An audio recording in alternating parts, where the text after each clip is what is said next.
In this episode of the Red and Gold Report, I'm giving out my free agency awards for our Chiefs signings. We're just completing the 5th week since the start of free agency. The draft is less than 2 weeks away, so the vast majority of meaningful free agents in the NFL have already been signed. So it's a great time to give out some awards for what our Chiefs have accomplished this year in free agency. So, first up, let's start with the big award, right?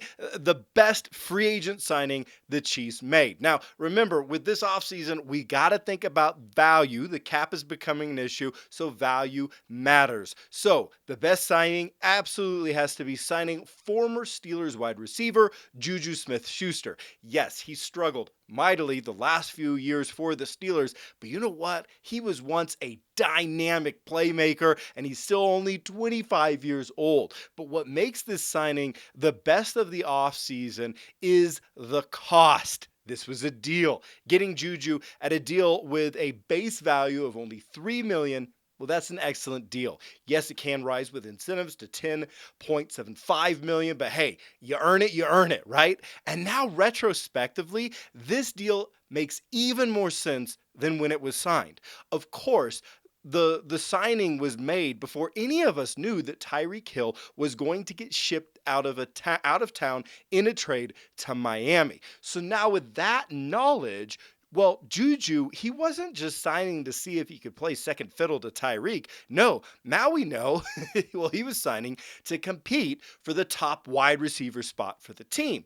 And for $3 million, yeah, that's a steal. So the Chiefs signing Juju Smith-Schuster gets the best award for the best free agency signing for our red and gold. But you better get ready for a bunch of bad jokes from me about bad Juju next season. Next, let's give out an award for the best value signing. Now, I know we just gave one to Juju for the best signing overall, so it would kind of be boring to do that again. Go back to the well with Juju. So instead, I want to give the best value award to the Chiefs signing former Bucks running back Ronald Jones. Jones is a former second rounder who has shown big time talent during some stretches in his career. Cumulatively, this is very interesting, over the span of the last 2 seasons, Jones has had more yards per carry, and more touchdowns than the Chiefs' current starter. And the Chiefs got all of that for a measly $1.5 million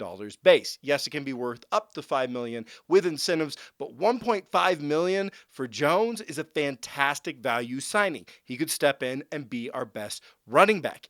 It's not quite getting Gucci at the dollar store price, but it maybe is more like getting Eddie Bauer at the dollar store price. That's still a very good deal, right? Next, let's go to the best re-signing award. Yes, the Chiefs best play for bringing someone back into the fold, the best re-signing award. For that, I'm going with running back Derek Gore. I know he was an exclusive rights free agent, so there was never really a risk of losing him. But last year, Gore had the most big runs per touch, the most yards per reception, the highest PFF run grade, and the highest PFF receiving grade of any Chiefs running back during the regular season. So it's great to have him back. And hey, real quick, if you want your Chiefs news brought to you each week by a guy who once gave himself food poisoning at Arrowhead Stadium from eating a leftover Polish sausage, then you got to subscribe to this channel on YouTube, hit that little notification bell button thingy. Next, let's give out an award for the most under the radar signing. And that, well, I think it has to go to offensive tackle Geron Christian. Now, he's a pass blocking specialist. I think he's a great fit in the Kansas City scheme, and he's adept at swinging between right and left tackle. He has experience. He's played 38 games, and he's still young, 25 years old. And the Chiefs got all of that at a 1-year veteran minimum deal. Even local Kansas City media barely even noticed this signing, but Geron Christian is definitely the most under the radar signing to me. Next is giving out an award for the biggest boomer bust signing, like the signing that could be a huge plus or could really hurt the team, right? Well, I believe that the signing of former Packers wide receiver Marquez Valdez Scantling is the biggest. That is a tongue twister. Oh, I'm going to screw that up like for years to come. Marquez Valdez Scantling. Okay. I think this is the biggest boom or bust signing that the team made. He has an unbelievable size to speed ratio. He's a legit deep threat who boasts a 17.5-yard average per catch during his first 4 years in the league. He has the potential to step into Tyreek Hill's void as the deep threat that Kansas City now desperately needs. So, you know what? He could be a huge boom. I hope he's going to be a huge boom. But he could also keep catching less than 50% of the balls thrown in his direction like he has in his career and basically play like a third or fourth wide receiver who is on a $30 million contract. So MVS gets the award for the biggest boom or bust of free agency this offseason for the Chiefs. Next, I got to make up an award. I want to give out an award for the best free agency idea or philosophy for the Chiefs. And for that, it's got to be giving out these incentive heavy contracts. It was a great idea by the Chiefs front office. Really, getting Juju and Ronald Jones on deals with super low base values that could triple in value if they reach their incentive goals. I love it. You risk next to nothing if the guy fails, but he gets rewarded if he succeeds. It's awesome because it protects the team's pocketbook while also creating a lot of motivation for that player to perform. I wish that I had, I could make $7 million more this year if I perform well in my job, right? I would love to see more of these incentive laden contracts for the Chiefs moving forward. So that gets the award for the best Chiefs idea or philosophy in free agency. Next up, this given award for the biggest free agent loss for the team. So the Chiefs free agent who signed with another team that I think is going to hurt the Chiefs the most. Now, we could go with wide receiver Byron Pringle. That certainly hurt. A lot of times last season, he was acting like the second receiver on the team. We could go with corner Mike Hughes. That certainly hurt. He played well as our slot corner last year. But actually, I'm going with corner Charvarius Ward. I think he gets the award for the biggest Chiefs free agency loss. He signed with the San Francisco 49ers. And, Ward, he was an important contributor to the Chiefs. He played in 56 games over the last 4 years, which he had played all with the Chiefs. He was a starter for 3 seasons for the Chiefs. He's still only 25 years old. The loss hurts even more as corner was not exactly an area of strength for us last year, and because the team has still not found a viable replacement. So his loss really, really hurts. Now, in the Chiefs' defense, the 49ers did cough up a 3-year deal worth up to $42 million with a $26 million guarantee. Yeah, all of that for a player with only 4 career interceptions and a player who has never had a PFF coverage grade of over 67.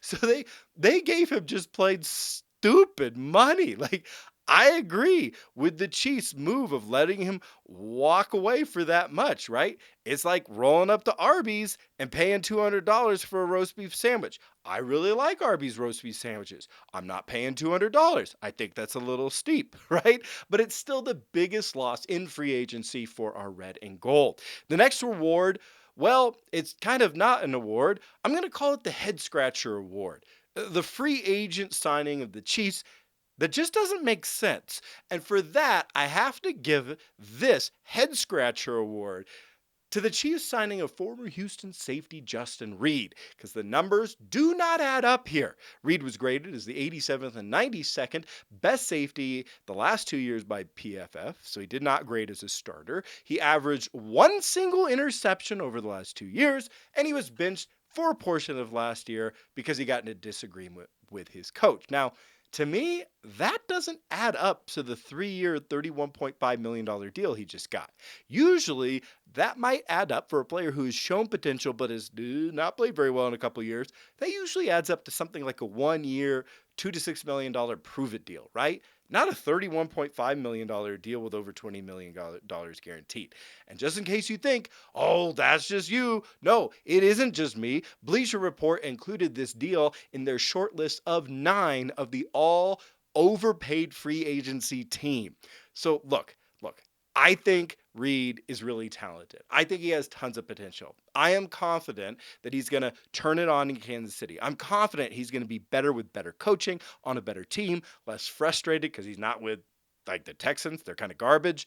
But wow, this is just it's a bad contract. So the head scratcher award goes to the Chiefs signing Justin Reid. And finally, not really an award, but if the Chiefs could make one more signing in free agency, who would it be?